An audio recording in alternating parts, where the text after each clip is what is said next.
Welcome back दोस्तों, आपका फिर से स्वागत है मेरा यूट्यूब चैनल में। जो लोग नए हैं वो दोस्तों चैनल को सब्सक्राइब कर लें ताकि वीडियो का कोई भी नोटिफिकेशन सबसे पहले दोस्तों आप तक पहुंचे। कोई भी वीडियो का नोटिफिकेशन पहुंचने से दोस्तों आप सही समय पर सेल और बाय कर पाइएगा। तो सभी से रिक्वेस्ट है चैनल को सब्सक्राइब कर लें। तो चलिए वीडियो को शुरू करते हैं। सबसे पहले हम लोग बात करेंगे दोस्तों वोडाफोन आइडिया की। वोडाफोन आइडिया तो यूँ तो लॉस मेकिंग कंपनी है दोस्तों, लेकिन तो आप बोलिएगा आप क्यों बात कर रहे हैं। तो हम बात कर रहे हैं क्योंकि ये कंपनी जो है दोस्तों लॉस से प्रॉफिट की ओर अग्रसर है और बहुत ही जल्द इसके जो मैनेजमेंट है बहुत ही कोशिश कर रहा है कंपनी को प्रॉफिट में लाने का, और सरकार भी इस पे बहुत ही ज़्यादा फोकस है कि ये इस कंपनी को किसी तरह से बचाया जाए, क्योंकि ये भारत की तीसरी सबसे बड़ी टेलीकॉम कंपनी है दोस्तों। तो चलिए इसी के बारे में बात करते हैं। आज का बहुत बड़ा न्यूज़ है, जैसे कि आपको पता है हम पहले ही बता चुके थे दोस्तों कि इसका जो है Q2 का रिजल्ट आया और पहले से लॉस थोड़ा कम हुआ है।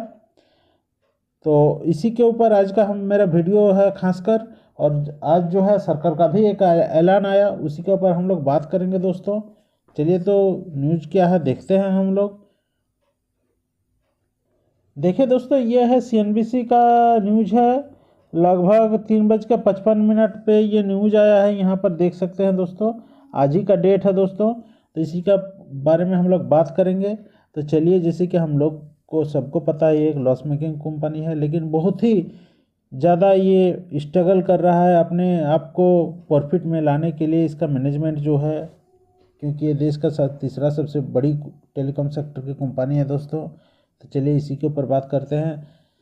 तो जैसे कि है UBS सिक्योरिटी के हेड ऑफ APAC कम्युनिकेशन नवीन किला ने CNBC 18 को बताया कि सरकार जल्द ही वोडाफोन आइडिया की स्थिति को बेहतर करने के लिए कदम उठा सकती है। देखिए जैसे कि स्टेटमेंट आया दोस्तों, वोडाफोन आइडिया की स्थिति को बेहतर करने के लिए कदम उठा सकती है। भारी कर्ज के नीचे दबे वोडाफोन आइडिया के अस्तित्व को बरकरार रखना टेलीकॉम सेक्टर के लिए ज़रूरी है।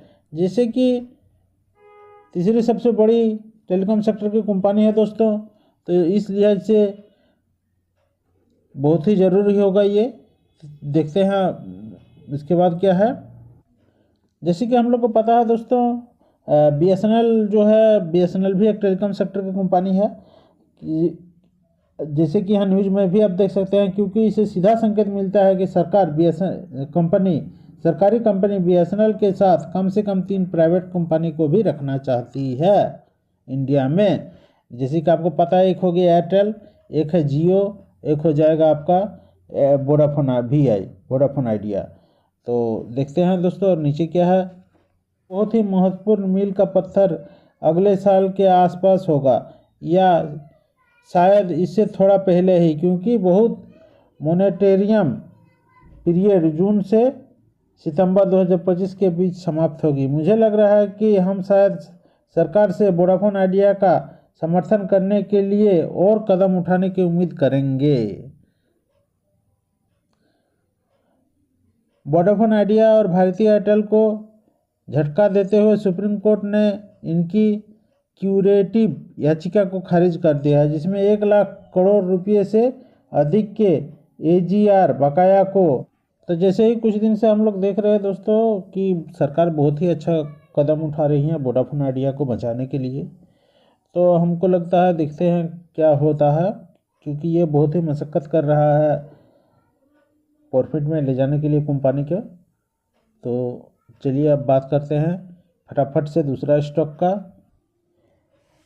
अवंती फीड्स लिमिटेड ने गुरुवार को बाजार बंद होने के बाद तिमाही नतीजे जारी किए। कंपनी ने कहा वित्त वर्ष 2025 की दूसरा तिमाही में मुनाफा 53.2% बढ़कर 113.7 करोड़ रुपए पहुंच गया, जो कि स्टॉक बहुत ही अच्छा रिजल्ट दिया। तो देखते हैं नीचे, फटाफट से देख लेते हैं दोस्तों। जैसे ही गुरुवार को बाजार बंद होने के बाद तिमाही नतीजे जारी हुए, कंपनी ने कहा कि वित्त वर्ष 2025 की दूसरी तिमाही में 53.2% बढ़कर 113.7 करोड़ रुपये हो गए, जो एक साल पहले इस तिमाही में 74.2 करोड़ रुपये पर आ गया था। कंपनी की आय में 16% की बढ़ोतरी देखने को मिली है, जो सितंबर तिमाही में 1355 करोड़ रुपये पर रही। एक साल पहले इस तिमाही में 1278 करोड़ रुपये दर्ज की गई थी। होन्सा कंज्यूमर, इसने भी जो है दूसरी तिमाही के नतीजे जारी कर दिए हैं और वित्त वर्ष 2025 की दूसरी तिमाही में कंपनी को घटाया है। तो जिसके पास स्टॉक है वो रख सकते हैं। जैसे ही एफएमसीजी ब्रांड मामार्थ की पेरेंट कंपनी होन्सा कस्टमर ने सितंबर 2024 की दूसरी तिमाही के नतीजे का ऐलान कर दिया है। कंपनी ने एक्सचेंज फाइलिंग में कहा कि वित्त वर्ष 2025 की दूसरी तिमाही में कंपनी का मुनाफे से आधे में आ गया है। इस दौरान कंपनी को 19 करोड़ रुपये का घाटा हुआ। एक साल पहले इस तिमाही में 29.4 करोड़ रुपये का मुनाफा हुआ था। बता दें कि मामार्थ की पेरेंट कंपनी हंसा कंज्यूमर ब्यूटी सेगमेंट की बड़ी कंपनी की टक्कर देती है। तो इसको भी आप इम्पैक्ट आपका मंडे को देखने को मिल सकता है दोस्तों। ये कॉस्मेटिक प्रोडक्ट का जो है मामार्थ का। गारवार टेक्निकल फाइबर्स लिमिटेड ने एक्सचेंज को बताया कि यह पहला मौका है जब कंपनी बोनस देने जा रही है। कंपनी को 14 नवंबर को होने वाली बोर्ड मीटिंग की बैठक में फैसला लिया जाएगा, जो है फैसला होगा।